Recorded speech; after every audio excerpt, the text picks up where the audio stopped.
Monster Hunter released 2 new videos. It is a tour, as my phone just rings right in the middle of my intro. It is a tour of the Citadel and Garangolm gameplay. And I started watching a little bit of Garangolm gameplay, and I was like, I should actually like react to this. This could be interesting. We could find out some interesting things. So I only saw like the very beginning of the Garangolm gameplay. But we'll see. Also, as you'll notice, my voice is completely shot, which is why I want to take it easy. This is probably going to be like a short stream. But yeah, we'll see. Let's get started by taking a look at Monster Hunter Rise Sunbreak, a tour of the Citadel. Hello everyone, and welcome to the world of Monster Hunter Rise Sunbreak. Today we want to give you an early look at a new area introduced in the Sunbreak expansion, the Citadel. This new locale will be a key destination for new Master Rank quests, joining the selection already available in Monster Hunter Rise.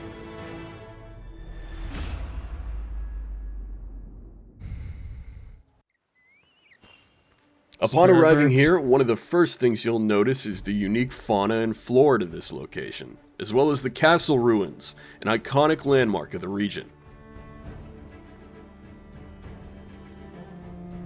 I'll do a pause thing after we watch the whole video.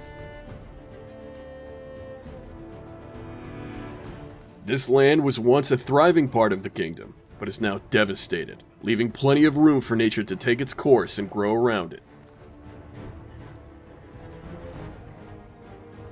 Wait, what did he say? For nature to take its course and... This land was once a thriving part of the kingdom, but is now devastated, leaving plenty of room for nature to take its course and grow around it. It was devastated.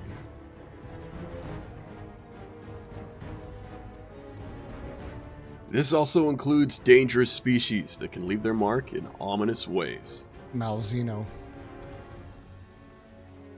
We'll leave that mystery for you to unravel.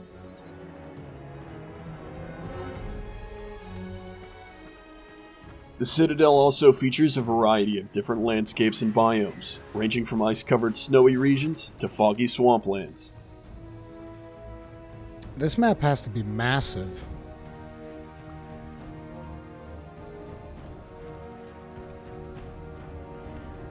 Look. Isn't this supposed to be muck? How is he running through the muck?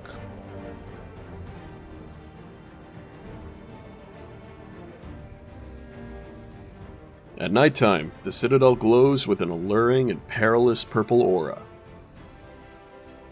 I think that's the thing that empowers Malzeno. We'll wrap our tour here, leaving further exploration of the Citadel for you to do when Monster Hunter Rise Sunbreak launches June 30th. If you want to see some combat gameplay, be sure to check out our hunt against one of the fearsome denizens of the Citadel, Garangolm. Thank you so much for watching, and happy hunting. So there really isn't a whole lot to say when it comes to the Citadel. I mean, in terms of what we were shown here, I mean, you can see, like they said, this is the defining, one of the defining characteristics of the Citadel is going to be the castle, which apparently was devastated, and it was like a primary part of the kingdom, so one would assume that this was a thriving kingdom, and something happened that, you know, kind of like smashed it, and they got destroyed probably through some monster, which I'm assuming is going to be part of the story that we'll explore throughout Sunbreak.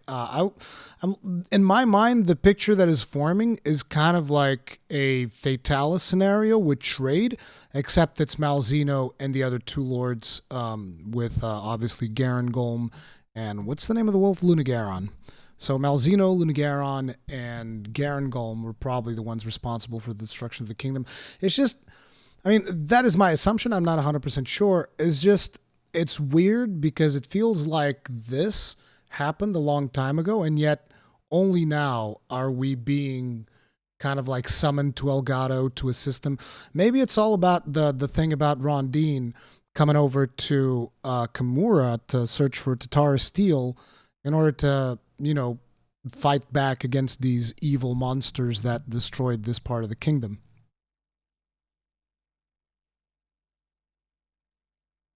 This is probably one of the golden special birds that gives you the mounting buffs. I forget which one. There's a gold and a red one, and I think the gold is the one that's extra materials, and the red one makes you deal more damage when you're doing mounted attacks or something like that. There's the red one as well, as you can see. We also already saw spear birds, but this had already been confirmed. Someone sent me like a link to a Twitter video or something like that, where you could actually see the spear birds. Because, you know, me and Gadget were wondering if spear birds were going to be a thing or not a while ago, because we were saying how spear birds are Kimura technology and a lot of players didn't really appreciate spear birds. So Capcom maybe changed things around, but looks like spear birds are making a comeback. Monster Hunter Rise Stormvale Castle. Yes, that's exactly what it is. This armor looks pretty cool. And by the way, this is the full set, including the claws. This is all part of Lunagaron's set. It's pretty cool, but it's not really my style. I wonder if it's good for dual blades, because they've been prominently showcasing it with dual blades. This is going to be one of our new herbivore monsters. Almost looks like a land walrus in a way, but with lots and lots of fur. Oh, it's a goat walrus thingamabob. Why does it need... Oh, it needs so much fur because this area also has the snowy mountain peaks. So this creature just kind of like lives around the Citadel, and with this amount of fur, it could probably heat itself up once it goes into the mountain peaks. At least that's what I would expect.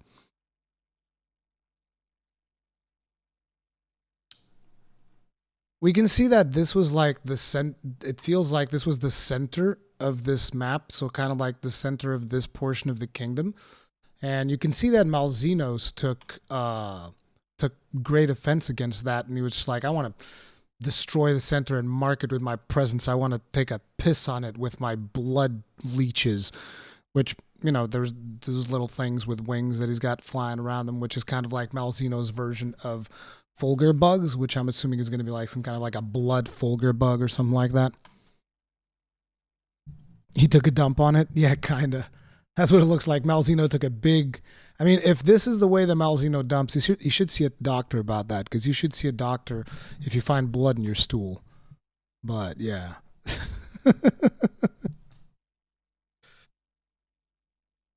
And here we get some more glimpses into the snowy area. This part actually has like stone and stuff, so it shows that the kingdom civilization extended all the way here.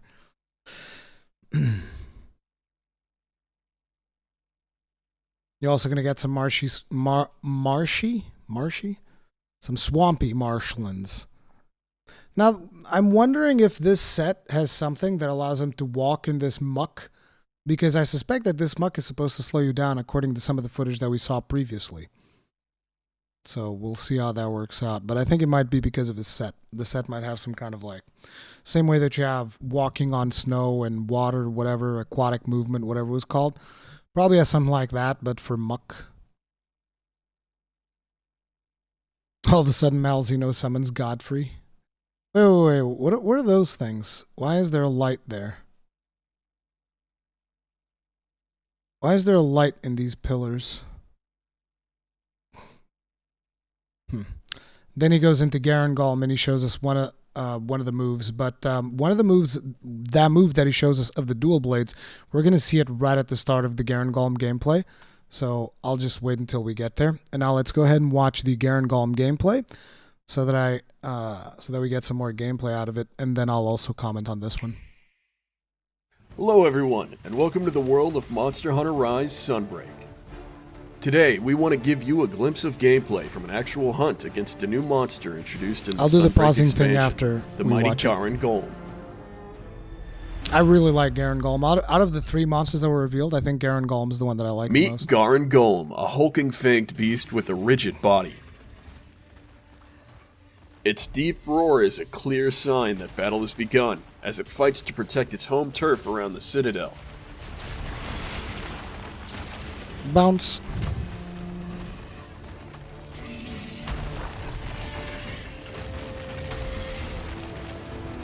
He's got a charging attack. Stomping, pretty basic stuff. It'd be cool if they show some enraged footage, because this is fairly tame.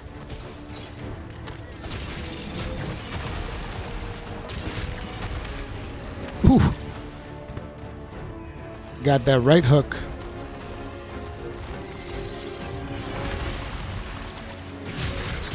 That move is really cool.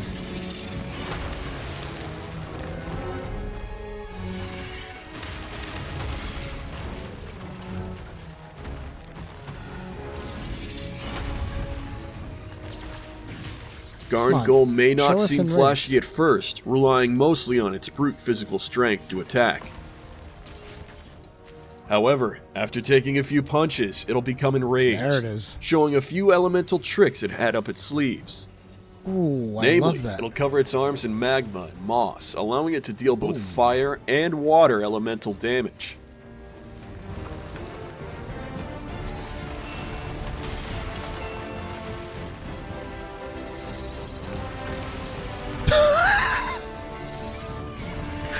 My guy literally rocket jumps. I heard Gaijin talk about Keep an eye out for relentless elemental power. Gaijin and our guest talked about this in the podcast that I recorded yesterday, but I hadn't actually seen the rocket Powered jump. charging attacks and blazing fast rocket jumps. That's literally out of Quake, dude. That is awesome. That's all for today's hunt. We'll leave the full battle for you to experience when Monster Hunter Rise Sunbreak launches June 30th. If you want I knew I liked Garangolm more. to see some exploration of the new locales featured in this video, check out our tour of the Citadel. Thank you so much for watching, and happy hunting. Let's take everyone. a paused look at it then. So you see some really basic stuff. I think that one of the first things they show is that move, right? The spiral claw. Yeah. So one of the things that I really like about this is that this reminds me a lot of Spider-Man. Like if you guys have ever seen like anything from Spider-Man, he does this type of stuff all the time where just like shoots two webs and then flings himself forwards. So that is really cool. That is a definitive, like, I think that's one of the closest moves that you can have to Spider-Man, just flinging himself towards a monster. Now, Gaijin told me that this is like Spiral Claw from Generations Ultimate, which I didn't really play too much dual blades arguably there, and when I did play it, it was mostly aerial dual blades, and it was a long, long time ago. Obviously, I focused mostly on Gunlance, so I didn't play too much of these weapons, but it is a really cool combo, and I think that a lot of people that play dual blades are probably going to be enjoying this one. We got the roar there, fairly basic. See some endemic life. I like the structure stuff that they have built around here. It's like this is like still traces of civilization. Like look at this rock. This is not a naturally occurring thing. This is man-made.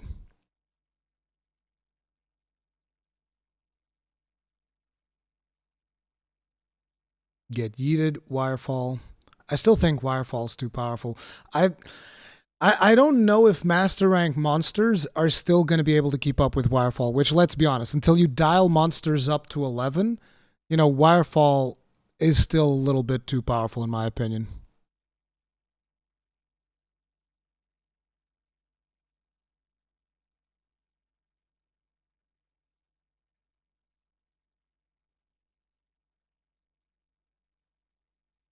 I think he's using regular demon mode. I can't really identify it. Because there's the new one, the super demon mode, whatever it's called. I forget the name. Fury demon mode. It's really showcasing that spiral claw.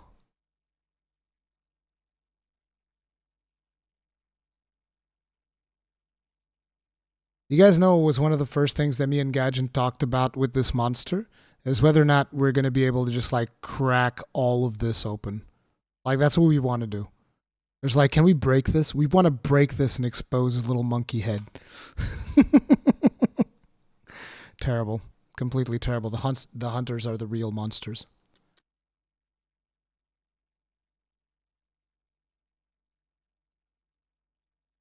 Obviously, this one signifies Frankenstein, by the way, in case you guys haven't figured that part out yet. So here's his range. One of the things that I really like is like, look at that pose. I love that pose on the monster. Look. Like, I think that is really cool. I'd like to have seen that from the front. That is a really cool animation. I love how he just pulls his arms back, like really powering up. And then it looks like the right arm is going to be the one that's going to have the flame attacks, whereas the left arm is going to have moss. Boom. I like that he makes explosions with it. It's not just straight up fire. It's more like a magma thing. So he kind of like absorbs it from the earth, right? Because, you know, you go to the core of the earth, warmer, magma, lava, that type of stuff. It's interesting how he's able to channel both of them.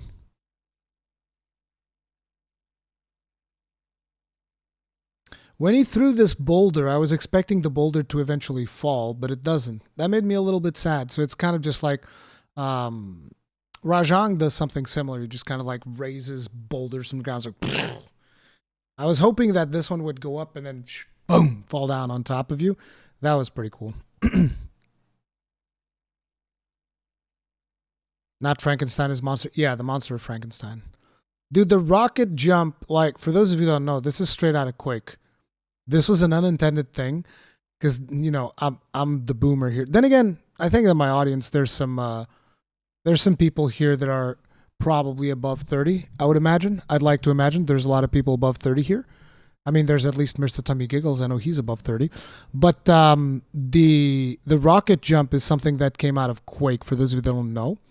And it was something that wasn't, I don't think it was actually intended because of the, you know, because rockets would have this pushing effect when you would hit somebody with a rocket launcher. And so people started using that to jump further. So they would aim the rocket launcher down, jump and then just like get propelled upwards. It's really, really cool. But yeah, that was a little bit of tech that eventually ended up, you know, staying for. I think that's a good example of tech. At least I assume it was unintended tech. I don't know if it was intended or not. I don't, you know, I've never been too much of a shooter guy. But I think it was unintended tech that then they made sure to include in future iterations of the game because, you know, players used it to great advantage. It was unintended. Yeah, I thought it was, but yeah, from there, a lot of games started using rocket jumping as well. But it's really cool that they gave him rocket jump.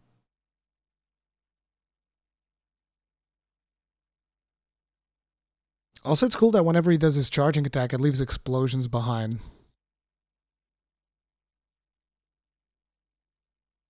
It'll be interesting if they power him up. Are you going to be more concerned with the fire damage or the water damage? Like if they actually make him hit super mega hard, you know? Yeah, looks like that's all we get from the new gameplay reveals that we had here on Sunbreak. But dude, I'm looking forward for more and more info on Sunbreak because when that thing drops, I'm going to be completely and utterly addicted. And until that thing drops, we still have quite a lot of stuff for me to do in Elden Ring, as well as Final Fantasy XIV, which is what I've been indulging over the last week. I've been indulging a whole lot in that ever since patch 6.1, but yeah. Pretty friggin' cool.